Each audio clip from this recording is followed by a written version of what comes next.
Hi, welcome to New Hampshire Policy and Politics, the show where we talk about all things political in the 603. I'm State Senator Cindy Rosenwald from Nashua, and I'm excited to talk today to Shoshanna Kelly, Alderwoman, and candidate for the Executive Council.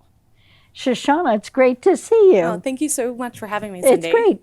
I know that you've lived in New Hampshire most of your life, and you have an interesting, long family history here. Yeah, I do actually. So my mom is actually the Gilman of Gilmington. So her family has been here since pretty much the beginning. There's Mount Israel up in Sandwich, and I don't know how many great grandfathers is buried right there. So my family's been here for a long time, and I grew up in the Lakes region, and then went to Boston University and came back to Nashua and have been here for 17 years now. So it's my state through and through. Two adorable kids. I do. Miles and Elsa, they're incredible. Yeah, they're really cute. Yeah. So you've been on the Board of Aldermen for your second term as an at-large. So 5 years, 6 years. Yes, I just went into my 5th year. So ran the first time and won and did a 4-year term and then just got reelected in the fall. So what are the things you're most proud of that you've been leading on the Board of Aldermen? That's a really good question. A lot of things. I think for me, one of my proudest things is the Nashua Pride Festival was something that I was very integral in getting started. It was really important to me that people know that we're a welcoming community and that love is love. So that's been going on. It was a little bit sidetracked by COVID, but we were really excited to be back in person this year. It was great. It was great. I mean, I was really amazed by the hundreds of people lining the sidewalks downtown. I think we all really needed that community too. Mm-hmm. It's just, with the last couple of years, it was really important to be out together. So, and it was a really hot day, but there were still a lot of people out there. It's always so hot. I'm always walking around being the mom, being like, "Do you need water? Do you need water? Yeah. Hydrate. Here's some water. You need the water." Yeah. I've also been really. The Energy Environment Committee has been one of my favorite committees since starting because it's one of my top priorities no matter what, because I think no matter what we talk about, if we don't do something about climate change, the rest of it doesn't matter. Right. So Energy Environment has been working on solar, and we've put it in a number of city buildings. We've also been working on increasing the number of chargers that we have for electric cars. That's really good. I'm always advocating for fleet changes. When can our buses go to more renewable energy? So yeah, it's really been great work, and it's the team the committee is just an incredible group of people who are very interested in doing some stuff that will really move the ball forward for our environment. So there are city buildings that are using solar now? Yep, so we have a fire station. I know that we've been looking at a number of the school buildings because they've got nice big spaces for it. Yeah. So yeah, we've been doing that, and it's really been. We've also done some community work to see if you and I both want solar. We ran a whole solar. Yes. So if we both bought in, we did a program so that we could get better pricing for it. So we've definitely been working on solar for sure. Are we working on community power? That is something the city can get a better rate. So Doria Brown is our energy manager, and that was one of the things that the committee also was really excited to have as part of our goals. So we set the goals for the Board of Aldermen, and that was one of the things we wanted to do in the very first term. So she is really into the community power, and she's got all of the talking points on that, but it is something that is being worked on very heavily, and we should have some news around that pretty soon. Well, I think that's really important because, as we all know, energy rates in New Hampshire are about to go way up because the PUC decided to raise them. And that's really going to be tough on people's budgets.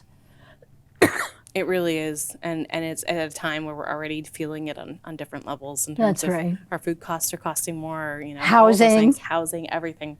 If you can find housing. Right. Well, let's talk about housing, because I know you've been a leader as alderwoman You've been a leader in affordable housing, which there's a lot more of it going up in Nashua. So Yeah. blow your own horn here. Yeah. What, So, what- I mean, I'll step back a little bit to answer the question. Homelessness has been something that I've worked on for a good portion of my life, especially in at BU. I got really involved, and I'm on the board of the Nashua Soup Kitchen and Shelter. So I'm a big advocate of talking about sort of that cycle of homelessness and how do you interrupt it. And one of the problems we have in the state is we don't have enough stock of housing at all. Yeah. So we're not even talking about affordable housing. We no, just I have know. no We're missing stock. like 20,000 rental units. Exactly. And then the fact that we have none drives up the price to get you cannot get an apartment in our city for less than $2,000. If you do, please let me know. But it's really hard. And so that just creates more and more need for people. And we want people to come live here. We want them to have affordable places to live and come and be part of this community. We And want so them to work here. we want them to work here. We want them to stay here. And we don't have the housing to support that. So I was really excited last night. We put our first big chunk of money into the Affordable Housing Trust Fund. Oh, that's so great. Which was a piece that I put together and worked on with Director Marchand. And so, we put $10 million from ARPA in there last night. And I'm really excited that it's there. Obviously, that's not enough to do, a project, but we're looking for public-private partnerships that will allow us to continue to grow affordable housing stock in the city. Well, a project, for example, like the former Bronstein, that's not all city money. It's federal money, it's state money, it's private money, and it's city money. So these projects are big, they're expensive, but Nashua needs to have a range of housing because our businesses want to hire people to come work here. And if you can't afford to live here, you're not going to take that job.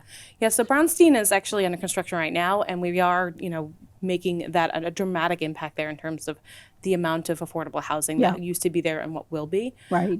I'm a real advocate for mixed.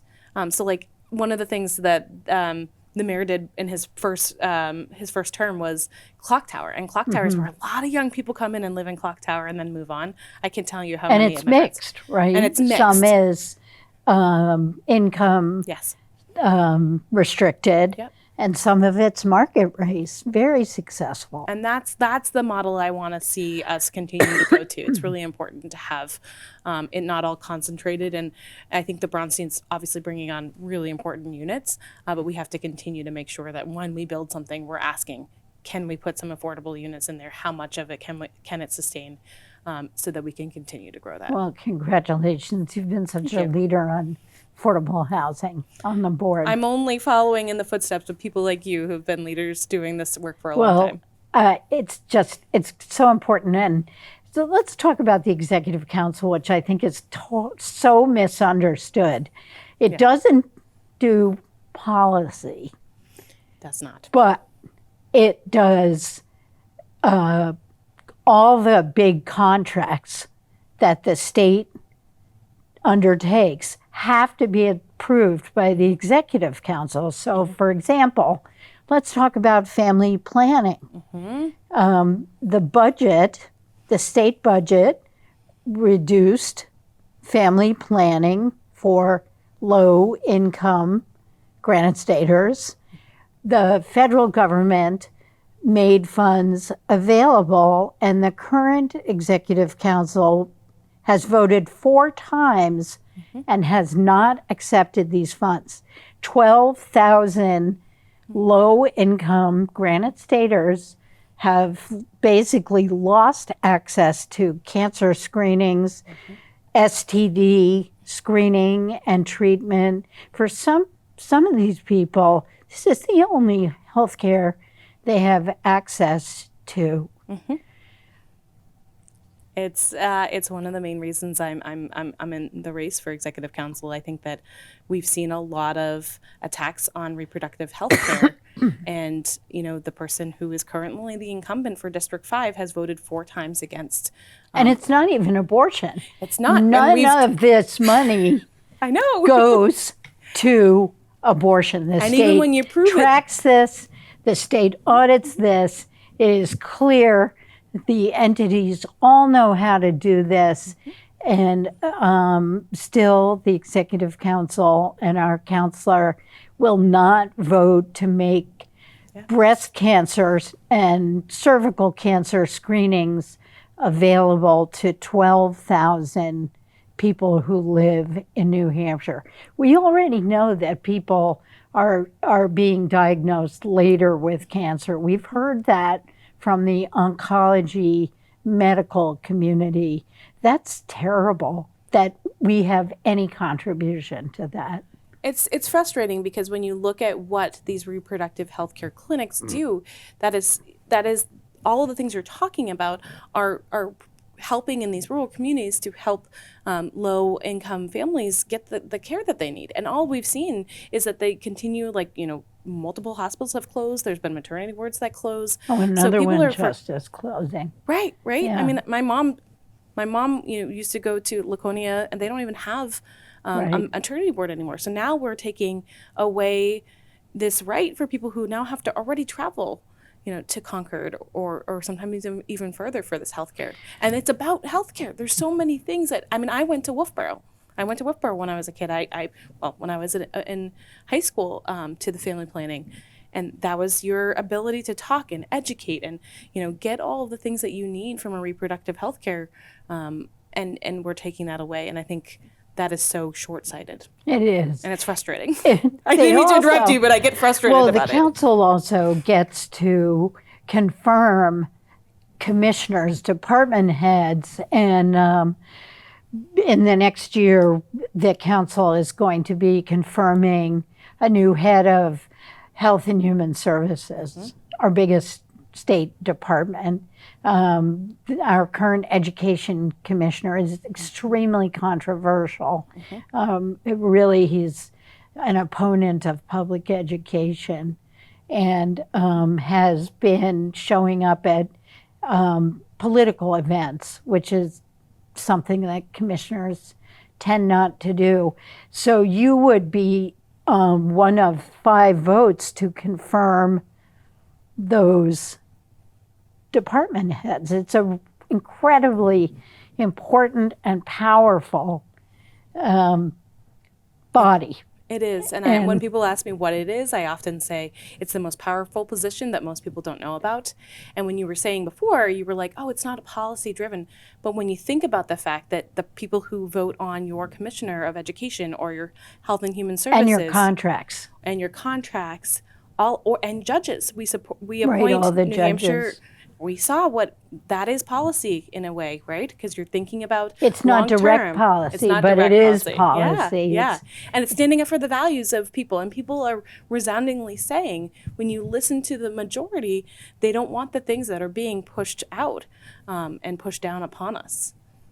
Well, you also would bring youth to the Executive Council. I don't feel young, but thank you. Well, once in a while I watch the council meetings if I can, and it is people who are retired. Yeah. So it would be great to have the perspective of a business owner and a young mother with school-age children added to the Executive Council, because you do share the values and concerns of families with younger children. And I think that's a really good point. But what I talk about a lot is not necessarily, diversity in thought and lived experience, That's right? That's great. So that's what it's about. You may not think about that this way because you don't have children or you don't have children anymore, and you may not know what it's like to go through the school system right now. But I viscerally feel that. But you do. And I wish we had longer to talk. We're about to run out of time. I'd love to have you come back. I wish you all the success. So Council District 5 is Nashua and a lot of towns around us, but Nashua is the biggest population center of District 5. You've been watching New Hampshire Politics and Policy, Channel 96, Nashua Public Television. I'm State Senator Cindy Rosenwald from Nashua, Thanks so much for joining us.